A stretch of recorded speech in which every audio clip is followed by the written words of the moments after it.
I'm not a virgin, I'm a male. What is linear? Why is she here? Oh my god! I had no idea that thing went into the portal. Beef betekent dom. Hij brengt beef, dan is dom erbij.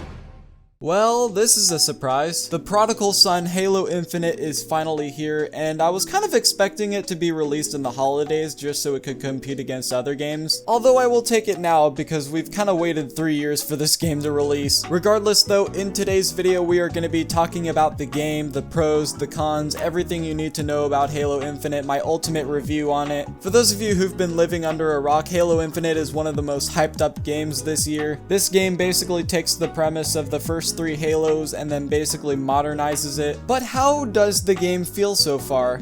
That's what I want to get into this video. Hey, what's up guys, my name is Tamprd, and with that being said, let's get started on the Halo Infinite review. Alright, now I'm going to split this into several categories. I'm going to start off with the performance and then get into the map designs, following that up with the game modes as well as the guns and abilities, and then following that up with the movement, and then finishing it off with the time to kill and the cons, of course. In case you haven't noticed, we're starting off with the smaller stuff and then basically going bigger and bigger and bigger each time. It's a lot to talk about, so I'll try and get through these as quickly as I can. To start it off, we have the performance. Okay, so keep in mind that I have not played the Infinite Beta. I heard it was a little choppy, so I'm not ultimately sure because I've never really played it. I never got an invite from Microsoft. As of right now, I'm not having any performance issues whatsoever. Sure, it could be because my GPU and RAM are heavily stacked. By the way, check the description to see my PC specs. But with the stuff I've had, I have never really had any issues with it. Even with some of the higher settings, I still go lower just to add more frames to it. Overall, the game just felt very smooth and I had no issues. That's exactly what you want to expect out of a video game, the performance. It is really good and I love it. Next up, we'll get into the map design. I feel like this is such a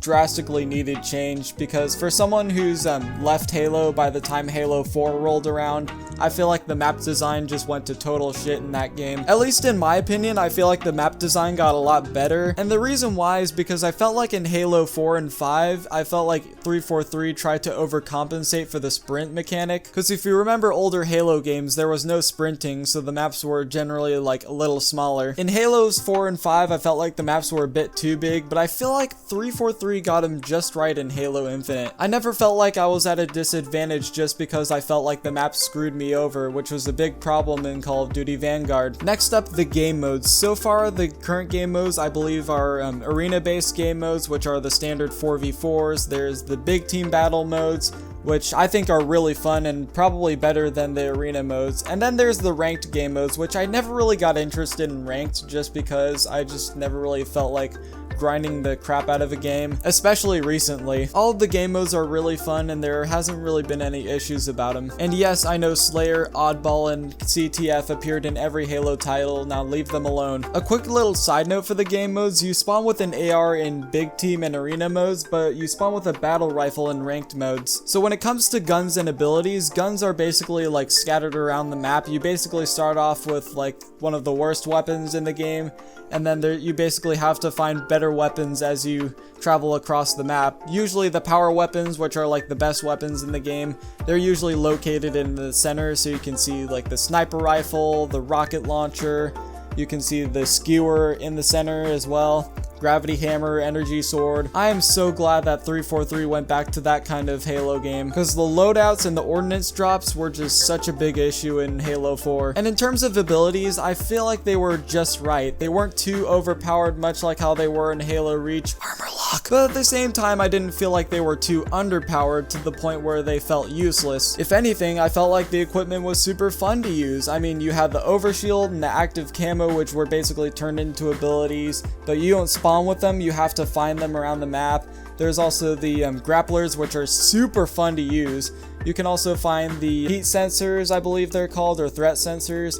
And then there's also the thruster packs, which basically function like how they did in Halo 5. Overall, they were useful, but at the same time, they're not game-changing or like basically just super overpowered. They can affect one fight, but not every fight. Next up, let's get into the movement, because I know the movement is drastically changed compared to previous Halo titles. Sprinting has been in Halo since Halo 4. Now, I tested sprinting. It isn't as fast as it was in Halo 4 or Halo 5 probably, but I did feel like they were useful for for sprint jumping or sliding or basically any other advanced movement techniques that we'll find in the future. I feel like it gave Halo a new identity, one where you're not only rewarded by good positioning or good awareness or your ability to get to power weapons faster, but you're also rewarded by really good movement, knowing when to slide and knowing when to sprint jump, or knowing even when to sprint and when not to. That's a big factor to implement. It all just went into the game perfectly, and it didn't feel like it completely ruined the game. Now lastly, there's time to kill. Now I don't feel like this was an issue in any of the Halo games I played. The time to kill felt just right in Halo Infinite. I didn't feel like I was dying too fast or dying too slowly, or I didn't feel like I was killing an enemy that fast, but the time to kill was perfect. Where I died, I felt like it was my problem, but at the same time,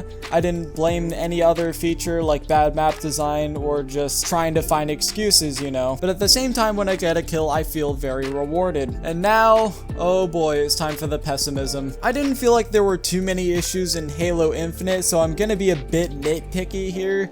But I'll go over the ones that I felt like affected me the most. To start off, we have the vehicles. I felt like the vehicles weren't as powerful as they were in previous Halo games. Now, don't get me wrong, I don't want vehicles to be overpowered by any means necessary. I don't want them to be total game changers.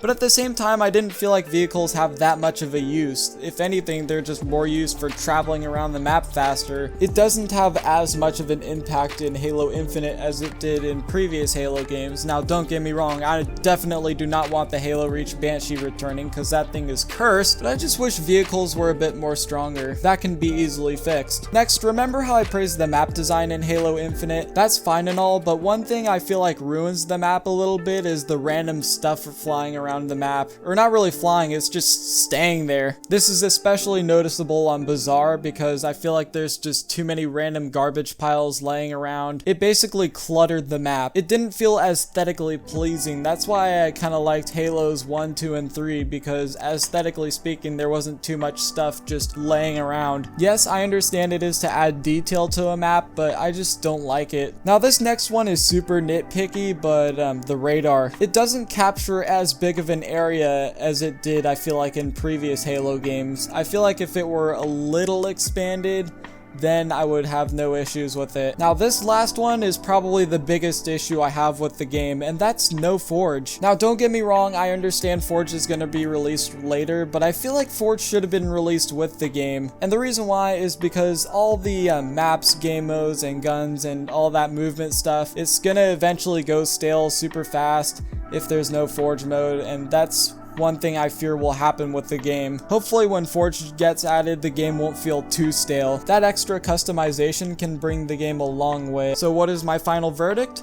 I feel like this game is just super refreshing. It reminds me of why I liked the previous Halo titles. Sure, you had to paint some modern code on it and basically just add some sprinting mechanics and stuff that would appear in a modern video game just to match it up with the other games. But at the same time, Halo still sticks to its old roots, where you basically just spawn with a crappy weapon, you go around the map, try and get the more powerful weapons, and then basically slay out from there. It brings me back to the good old days without actually going back there with all the outdated mechanics. And the new stuff that's added isn't anything game-changing, it isn't annoying, it isn't turning me off. It's a fantastic mix between the two. I don't know if I'll grind this game out or upload funny moments videos about it too much, but this game certainly does feel great. Ultimately, I still think I'm going to stick to Apex and Valorant and Minecraft, and hopefully I can get my Origin client to work so that I can play Battlefield 2042. That game is going to be released tomorrow, so can't wait for that. Thank you guys for watching. I hope you've enjoyed this video. If you have, leave a like, and if you're new to my channel, hit that subscribe button. Make sure you turn on post noties. Even though I'm not always going to upload Halo, I still feel like you'll enjoy my content. I upload a lot of funny moments videos and basically just a lot of memes, and there's a lot of edits in them. Also, let me know in the comment section below, how do you feel about Halo Infinite? Do you like it? Do you hate it? What are your reasons for liking / hating it? And with all that being said, I will see you guys next time. Bye bye!